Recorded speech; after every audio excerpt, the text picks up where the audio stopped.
द्वंद्व कहाँ तक पाला जाए, द्वंद्व कहाँ तक पाला जाए, युद्ध कहाँ तक टाला जाए, तू राणा का वंशज है फेंक जहाँ तक भाला जाए, तू राणा का वंशज है फेंक जहाँ तक भाला जाए।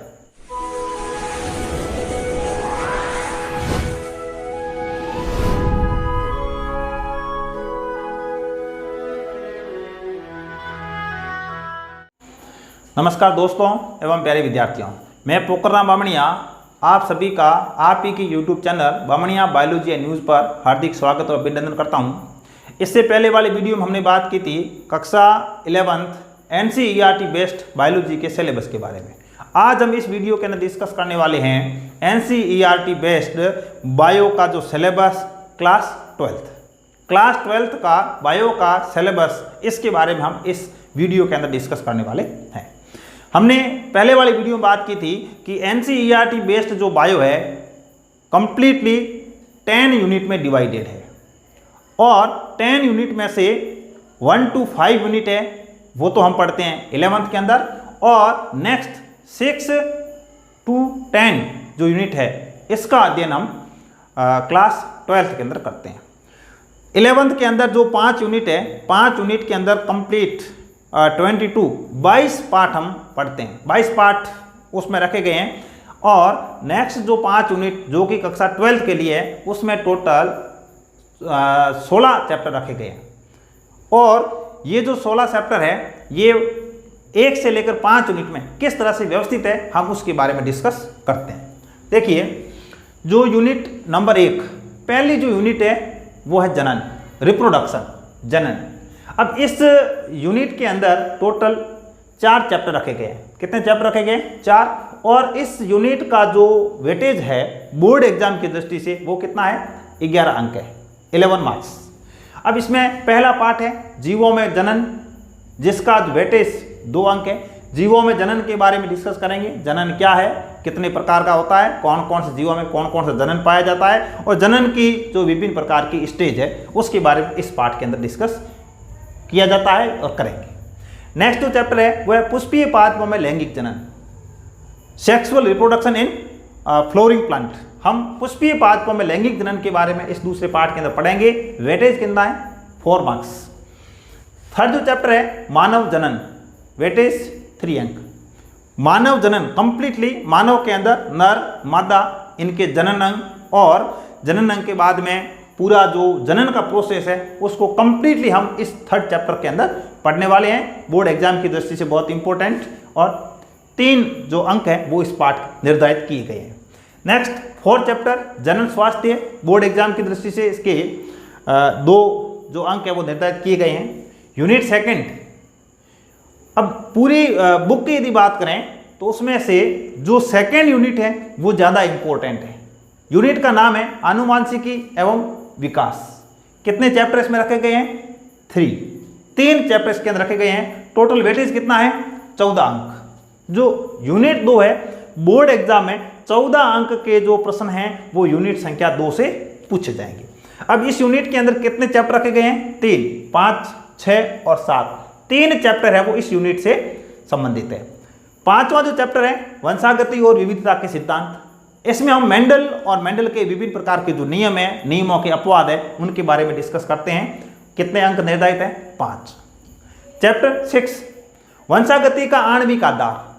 वंशागति का आणविक आधार मतलब एक जनक से संतति पीढ़ी में जो लक्षण जाते हैं वो किसके कारण जाते हैं, उसका आधार क्या है, उसके लिए कौन से अणु जिम्मेदार है, DNA, RNA, उनका निर्माण, रेप्लिकेशन, सेंट्रल डोग्मा सिद्धांत, वो सब हम इस पार्ट के अंदर पढ़ने वाले हैं। कितने अंक निर्धारित हैं? 6। नेक्स्ट जो चैप्टर है विकास।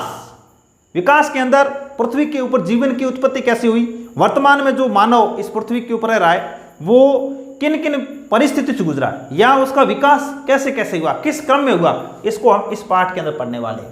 कितने अंक निर्धारित है? 3। इस तरह से दूसरी जो यूनिट है वो इस बोर्ड एग्जाम की दृष्टि से बहुत इंपॉर्टेंट है क्योंकि इसके 14 अंक है वो निर्धारित है। इसके बाद यूनिट 3 मानव कल्याण में जीव विज्ञान।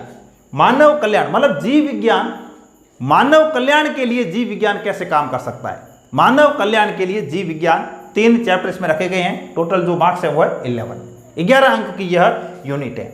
इसमें 3 चैप्टर है जो चैप्टर नंबर 8 है मानव स्वास्थ्य एवं रोग, मनुष्य के अंदर जो सामान्यतः रोग है, विभिन्न प्रकार के सामान्य रोगों के बारे में हम इसमें डिस्कस करते हैं। इसके अलावा एड्स और कैंसर दो प्रमुख रोग है, वो भी हम इसके अंदर पढ़ते हैं। कितना वेटेज है?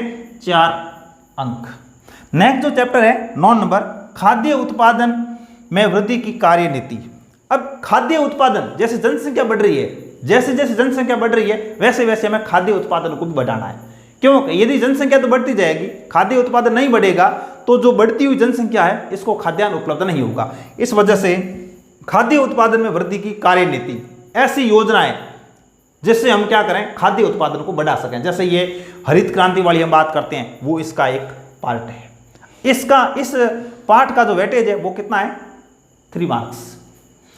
नेक्स्ट जो चैप्टर है मानव कल्याण में सूक्ष्म जीव, वेटेज कितना है? 4 मार्क्स। इसके अंदर मानव कल्याण के अंदर जो सूक्ष्म जीव काम आते हैं उनके बारे में डिस्कस करेंगे। जैसे उदाहरण के लिए दूध से दही, दूध से दही का निर्माण एक बैक्टीरिया के द्वारा किया जाता है। तो उस बैक्टीरिया, अब दूध से दही का निर्माण, दही हमारे लिए उपयोगी है, मानव कल्याण के लिए। तो ऐसे पदार्थों का निर्माण जो मानव के कल्याण के लिए काम में आए और सूक्ष्म जीवों के द्वारा उन पदार्थों का निर्माण हो, तो उनको हम है वो इसके अंदर पढ़ेंगे और इस पार्ट का वेटेज है वो 4 मार्क्स है। नेक्स्ट यूनिट 4 जैव प्रौद्योगिकी, इसमें 2 चैप्टर रखे गए हैं, वेटेज कितना है? 8 अंक। पार्ट 11 जैव प्रौद्योगिकी के सिद्धांत और प्रकल्प, इस चैप्टर के अंदर बात करेंगे जैव प्रौद्योगिकी क्या है, कितने प्रकार की है और जैव प्रौद्योगिकी का सिद्धांत क्या है, सिद्धांत क्या है और इसका प्रोसेस क्या है, उसको हम इस पार्ट के अंदर पढ़ने वाले हैं। वेटेज 4 अंक। नेक्स्ट जो चैप्टर है पार्ट 12 जैव प्रौद्योगिकी और उसके उपयोग। जैव प्रौद्योगिकी के क्या उपयोग है? कृषि में उपयोग है, मानव कल्याण की चिकित्सा में है, जो भी है हम बात करेंगे खाद्य पदार्थों के लिए या कृषि में, इन सब का उपयोग। तो जैव प्रौद्योगिकी उपयोग चैप्टर कितने अंक? 4 मार्क्स।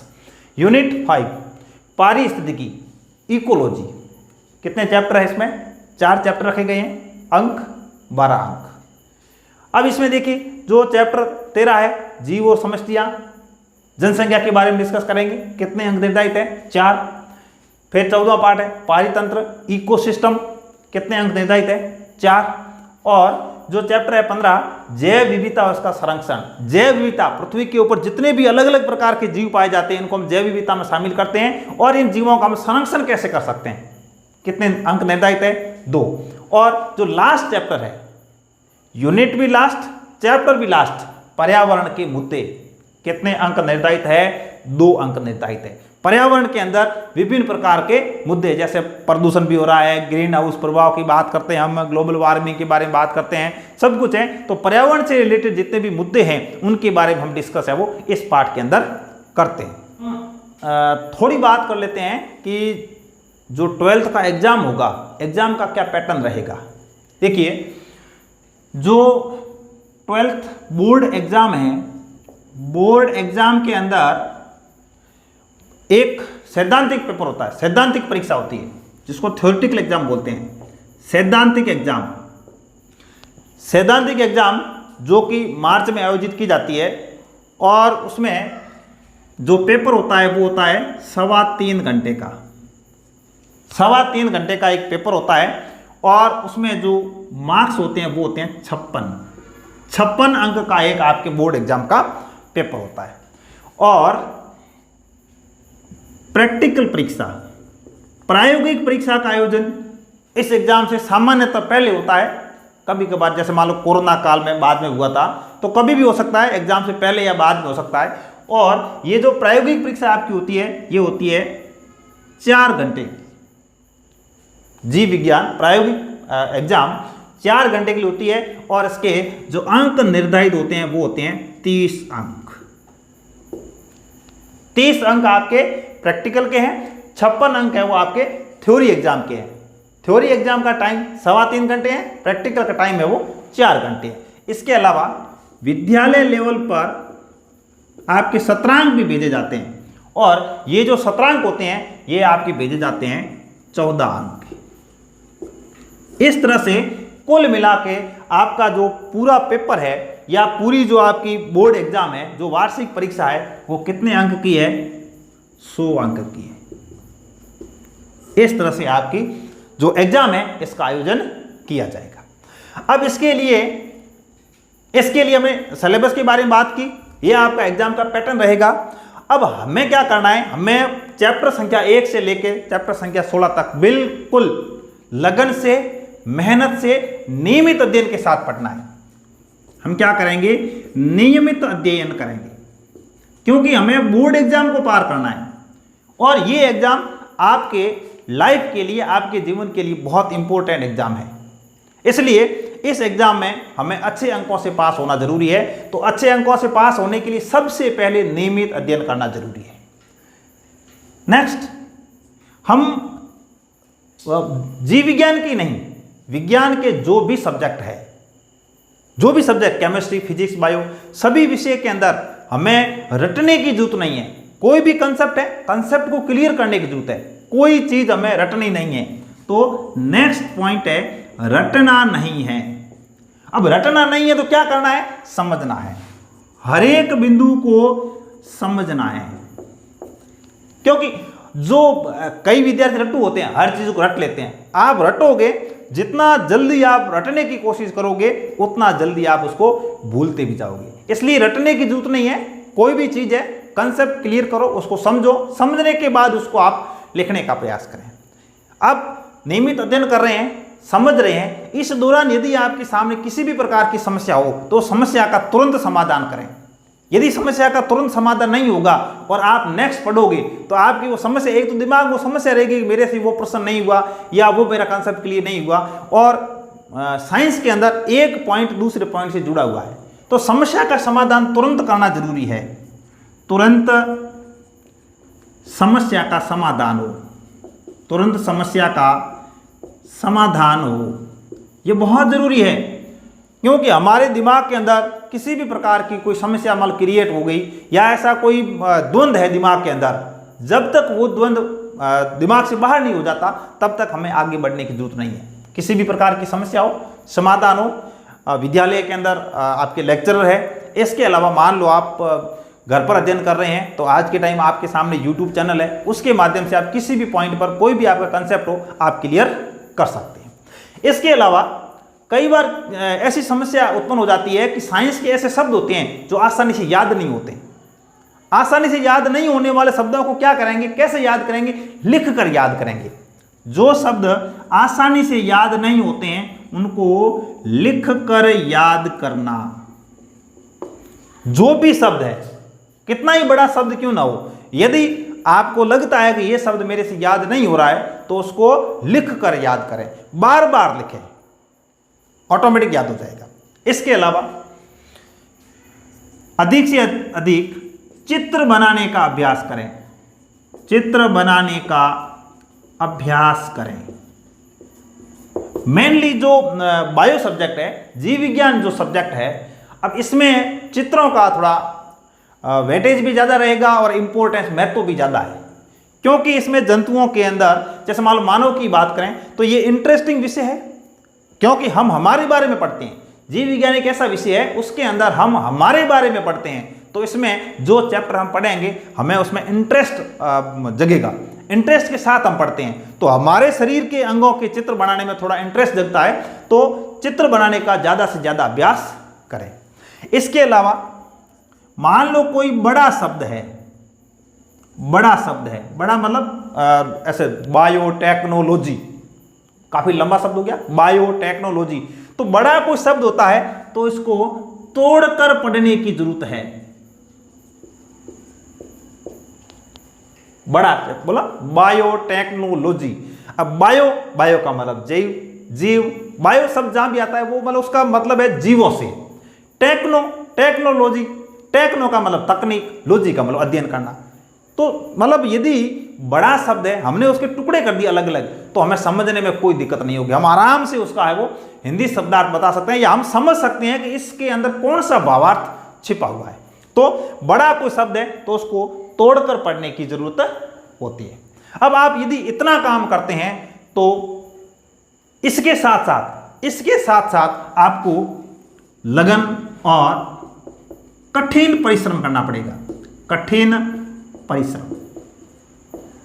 आप नियमित अध्ययन कर रहे हैं, रट नहीं रहे हैं, हर चीज को समझ रहे हैं, कंसेप्ट क्लियर कर रहे हैं, कोई समस्या है इसका आप तुरंत समाधान भी कर रहे हैं, लिख कर याद भी कर रहे हैं, चित्र बनाने का आप ज्यादा से ज्यादा अभ्यास कर रहे हैं, और यदि कोई शब्द आपके समझ में नहीं आ रहा है तो उसको आप तोड़ कर पढ़ते हैं, मतलब उसको ऐसे हिंदी में बोलते हैं संधि विच्छेद करके आप समझते हैं। तो मेरा यह मानना है यदि आप इस तरह से अध्ययन करते हैं तो बायो के अंदर आप निश्चित रूप से 101% गारंटी के साथ आप सफल होंगे। इसी के साथ आपको लगन के साथ मेहनत करनी है, कठिन परिश्रम करना है। मेहनत का कोई विकल्प नहीं होता, आपने सुना होगा, मेहनत का कोई विकल्प नहीं होता और सफलता का कोई शॉर्टकट नहीं होता। बहुत ही क्लियर बात है, मेहनत यदि करेंगे तो मेहनत का कोई विकल्प नहीं है और सफलता का कोई शॉर्टकट नहीं है। यदि शॉर्टकट से हमें कोई सफलता मिलती भी है तो वो स्थायी नहीं होती। कई बार जैसे मान लो नक्कल से ऐसा कुछ हो गया तो हमें सफलता मिल गई, तो नक्कल से ऐसा कुछ हुआ, सफलता तो मिल गई लेकिन हमारे पास वो अनुभव नहीं है तो हम ज़्यादा समय तक टिक नहीं पाएंगे। सफलता का कोई शॉर्टकट नहीं होता है।